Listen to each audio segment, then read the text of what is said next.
సాయం చేసుకొని చేస్తాను. ప్రెస్ మీట్ పెట్టకపోయినా. ప్రస్తుతం మనం నల్లగొండ జిల్లా చందనపల్లి గ్రామంలోని అనాథ వృద్ధ ఆశ్రమం వద్ద ఉన్నాం. ఇక్కడ ఎన్ని సంవత్సరాలుగా ఈ ఆశ్రమంలో వృద్ధులను పోషిస్తున్నారు, ఇక్కడ పరిస్థితులు ఏ విధంగా ఉన్నాయి, మరి వీరికి ఇక్కడ ఎలాంటి సౌకర్యాలు ఉన్నాయి, ఏ విధంగా పోషిస్తున్నారు, వీళ్ళ భోజనం ఏ విధంగా ఉంది అనే అన్ని విషయాలను వారిని అడిగి తెలుసుకునే ప్రయత్నం చేద్దాం. ఏం పేరే నీ పేరు? రాముడు. ఏ ఊరు మీది? మీరు ఎన్ని సంవత్సరాలు ఇక్కడ వచ్చి? 3 months అయింది. ఇక్కడ మంచి భోజనం ఎట్లుంది పరిస్థితి? మంచిగా ఉందా? మంచిగా సంతోషంగా ఉన్నారా? ఆరోగ్యం ఏ విధంగా ఉంది? మంచిగా ఉంది. హాస్పిటల్కి ఏమైనా తీసుకుపోతారు బాగాలేనప్పుడు? అవసరం లేనప్పుడు నేను పోయి వస్తాను. పింఛన్ వస్తుందా నీకు? వస్తుంది. పింఛన్ అక్కడ తీసుకొని ఇక్కడ వచ్చేస్తావు. మంచిగా అంత బాగుందా? అంత మంచిగా భోజనం కానీ ఇక్కడ వాతావరణం ఎట్లుంది? రైట్, మంచిగా చూసుకుంటారా? ఏం పేరమ్మా నీ పేరు? ఏ ఊరు నుంచి వచ్చినావు? ఆడోలు. మీకు పిల్లలు మీ కుటుంబ సభ్యులు ఉన్నారా? అనాథా మీరు? ఇక్కడ ఎట్లుంది భోజనం ఇట్లా మంచిగా పెడుతురా? ఉదయం టిఫిన్ పెడుతురా? మధ్యాహ్నం ఎన్నిసార్లు పెడతారన్న? అంత మంచిగా ఉందా? ఆరోగ్యం బాగుందా? అంత బాగా చూసుకుంటారా? మరి ఇక్కడ ఏమైనా ఇబ్బంది ఉందా? అంత మంచిగా ఉందా? ఏ ఊరు మీది? జామేసి. మీకు పిల్లలు కుటుంబ సభ్యులు ఉన్నారా?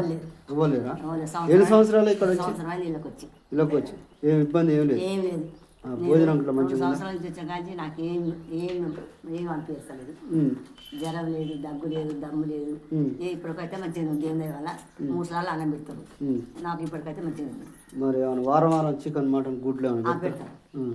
ఆరోగ్యం మరి బాగాలేకపోతే డాక్టర్లు వస్తారా, మీరు వెళ్తారా? మాకు ఇంతవరకు అయితే ఏమి రాదు సార్. నాకు దగ్గు లేదు, దమ్ము లేదు. ఇంతవరకు అయితే డాక్టర్ రావాలి. మంచిగా ఏమి ఇబ్బంది ఏం లేదు మాకు. 3 సార్లు అన్న మాకు పింఛన్ వస్తుంది. పింఛన్ తీసుకొని వస్తాం మరి. అక్కడ మీ ఊళ్ళో పోయి తీసుకొని వస్తారా? ఇక్కడే నల్గొండనే జామ మసీదా ఒంటి సమ్మ అక్కడ. ఏం పేరే నీ పేరు? నా పేరు పల్లయ్య. ఎవరు మీదే? నేను బొల్లెప్పేది సొంతం. నల్లగొండకు వచ్చిన అన్ని పనులు చేసిన. ఇక్కడ ఆశ్రమం నువ్వే స్థాపించినావా? ఆశ్రమం నేనే స్థాపించిన. ఉద్యోగం చేసి రిటైర్మెంట్ కాకముందు ఎంతమంది మొత్తం? ఇలా 50 మంది దాకా ఉండే. అందరూ వెళ్ళిపోయింది. ఇప్పుడు ఒక 10 మంది ఉన్నారు. వీళ్ళకు రోజు ఏంది టిఫిన్ ఏంది, భోజనం ఎట్లా పెడుతున్నావు? భోజనం 3 సార్లు భోజనం. ఒక్కోసారి టిఫిన్ పెడతాం. ఆ టిఫిన్ అంటే టిఫిన్ పెడతాం, చికెన్ పెడతాం, మటన్ పెడతాం, గుడ్డు పెడతాం. అన్ని విధాలుగా మంచిగా సౌకర్యంగా పెడతాం. మొత్తం ఎంతమంది? మొత్తం 20 మందికి ఇప్పుడు 12 మంది ఉన్నారు. వస్తారు. ఇప్పుడు పండుగ పోయిండు అంతా మళ్ళీ వస్తారు. ఇంక 25 మంది దాకా వస్తారు, ఉంటారు. అంతా చేస్తున్నాం. ఏ లోటు లేదు, ఇబ్బంది లేదు. చాలా మంచిగా చేస్తున్నాం. వాళ్ళు కూడా మంచిగా ఉంది నాన్న, మేము పోయినా పోం, ఇండియనే ఉంటాం అని అంటుండ్రు. నాతో చెప్తున్నాం. మంచిదమ్మా, ఉండండి, మీకు ఇంతకంటే ఎక్కువ సేవ చేస్తూనే ఉంటాం. మేము అట్లా తలుచుకొని పెట్టినాము. నడుస్తుంది అమ్మ అని. సరే అయ్యా, మంచిగా ఉంది, మంచిగా ఉంది. మాకు చాలా మంచిగా చాలా ఇదిగా ఉంది. మా ఇంట్లో కూడా అట్లా లేదు, అంతా బాగుంది అని చెప్పడం జరిగింది.